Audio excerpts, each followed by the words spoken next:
Zvinhu zvakuitika parliament yenyika yeZimbabwe amene kuti maministers ari kumbofungei nazvo nokuti tinokuona kuti maministers otanga kujamingira Mnangagwa, maministers otanga kubhanga, otanga kusapinda aiwa mumameeting. Sabina mashoko sonyogwa kwaitiwa mbana kuti bva wasubscribe, wolike, ubva watina on the bell icon.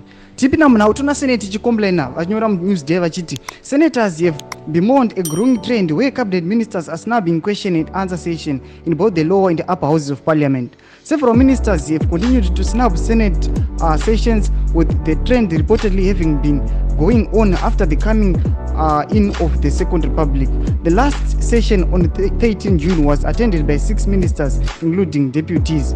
Midland Senator Zim News said the issue had been going on for a long time and she would soon keep a register of those attending the sessions. Do much kwa rubuda tuna Senate ichikumbulela chiti ayo ma-ministers ayo kuno kwa ma-minister 6 attend the session vamwe vasingauyi amene kuti vari kurongei kana kuti vari kudhinikana nazvo kana vari kuboekana nazvo amene kuti vari kumbofunga chii chimotodze mafungiro enyu panhau yema-ministers aiwa achitadza kuno atenda vachiita absent pakuno atenda ma-session. Pina comment section medu mutidze mafungiro enyu musangano subscribe kulike chinotina on the bell icon.